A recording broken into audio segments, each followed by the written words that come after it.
সত্যিকারের টাকা। তুমি যদি ঠাকুরের কামের পুরাটা এইভাবে নেও না গো, নেও না তুমি।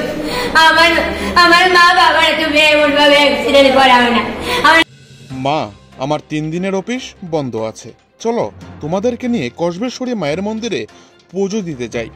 ছেলের সে আবদার পূরণ করতে রবিবার দুপুরে ছুটে আসে কমলাসাগর কসবেশ্বরী মায়ের মন্দিরে দিবাকর ঘোষ, তার স্ত্রী প্রিয়াঙ্কা ঘোষ সহ দিবাকর ঘোষের মা, বাবা ও মাসি।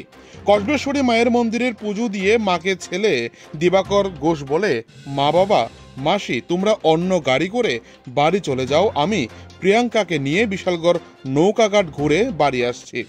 সেই কথা বলেই দিবাকর ঘোষ ও তার স্ত্রী প্রিয়াঙ্কা ঘোষ TR 01AW9205 নম্বরের স্কুটি নিয়ে কসবেশ্বরী মায়ের মন্দির থেকে শিবাইজলার নৌকাঘাটের উদ্দেশ্যে রওনা দেয়।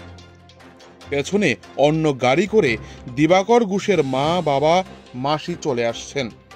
হঠাৎ দেখতে পায় ফটিক ঘোষ দিবাকরের বাবা দেখতে পেয়েছে গোকুলনগর TSR ক্যাম্পের পাশে প্রচন্ড লোকজন, রাস্তায় ভিড় জমে আছে।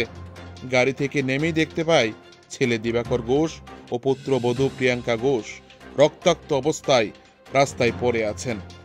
দুর্ঘটনার সাথে সাথে TSR ক্যাম্পের জওয়ানরা গাড়ি করে দিবাকর ঘোষকে হাঁপানিয়া হাসপাতালে নিয়ে যায়, অন্যদিকে প্রিয়াঙ্কা ঘোষকে বিশালগড় হাসপাতালে নিয়ে আসে। বিশালগড় মহকুমা হাসপাতালে নিয়ে আসার পর চিকিৎসক প্রিয়াঙ্কা ঘোষকে মৃত বলে ঘোষণা করে। অন্যদিকে হাঁপানিয়া হাসপাতালে দিবাকর ঘোষকেও মৃত বলে ঘোষণা করে। এভাবে কসবেশ্বরী মায়ের মন্দিরে পুজো দিয়ে বাড়ি ফেরার পথে একসাথে নবদম্পতির মৃত্যু যেন কলঙ্কিত হয়েছে কসবেশ্বরী মা। এদিকে খবর পেয়ে হাসপাতালে ছুটে আসে বিশালগড় থানার পুলিশ। স্বামী স্ত্রী উভয়ের মৃতদেহ উল্লেখিত হাসপাতালের মর্গে নিয়ে যায় হাসপাতাল কর্তৃপক্ষ। আগামীকাল ময়নাতদন্তের পর মৃতদেহ তুলে দেওয়া হবে পরিবারের হাতে। জানা যায় বেশ কিছুদিন হয়েছে তাদের বিয়ে হয়েছে মাত্র। ফটিক ঘোষের একমাত্র ছেলে দিবাকর ঘোষ, অন্যদিকে প্রিয়াঙ্কা ঘোষ ছিল তার পরিবারের একমাত্র কন্যা।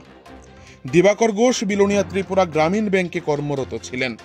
তাদের মৃত্যুতে গোটা এলাকায় শোকের ছায়া নেমে আসে। অন্যদিকে দিবাকরের মা এবং বাবা গোটা হাসপাতালে চিৎকার করছে তার ছেলেকে ফিরে পাওয়ার জন্য। শেষবারের মতো তার মায়ের সাথে দিবাকর ঘোষ কথা বলেছিলেন যে, মা তুমি বাড়ি চলে যাও, আমি ঠিক তোমার পেছন দিকে আসছি। কিন্তু এখনো তার মা তাকে ফিরে পাচ্ছে না। এ মর্মান্তিক হৃদয় বিদারক একটি ঘটনা ত্রিপুরার বিশালগড়ে ঘটে গিয়েছে আজকে বিকেল বেলা। বিশালগড় থেকে নিজস্ব প্রতিনিধি রিপোর্ট, টিভি 100 বাংলা। সবাই মিলে 5 জনে মিলে বুক দিয়া হে গাড়ি তুললা, কিন্তু আমরা খুঁজে গাড়ি দিয়ে দিতাম, গাড়ির স্কুটি দিয়ে নৌকা ঘাট যাইবো বলছে, নৌকা ঘাট যাইবো বলছে। পরে তারপরে আমরা গাড়ি তুলছে, তারপরে নৌকা ঘাট যাইবো বলছে, করতে হয়েছে গাড়ি অ্যাক্সিডেন্ট। আপনারা কি এই গাড়িতে ছিলেন? আমরা আরেকটা গাড়ি তুলছি,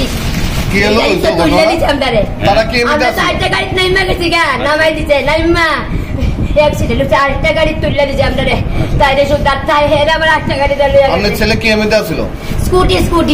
স্কুটি চালাই আইতাছে। আপনারা কি মাথার বাড়িতে আইতেছেন? কসবাগালি বাড়ি। কসবাগালি বাড়িতে কোথায় যেতে আসলেন? আমরা তো বাড়ি যাবো গা, আর তারা নৌকা ঘাট যাইবো কইছে। আচ্ছা, তার বাড়ি কোথায়? তারা নৌকা ঘাট যাই, আমরা একসাথে যাবো। তারা তো বিলুনিয়া তাই, এমনি কালকে যাইবো, মানে বুধবারে যাবো বিলুনিয়া। আচ্ছা, এখন যাইতো না, এটার লেগে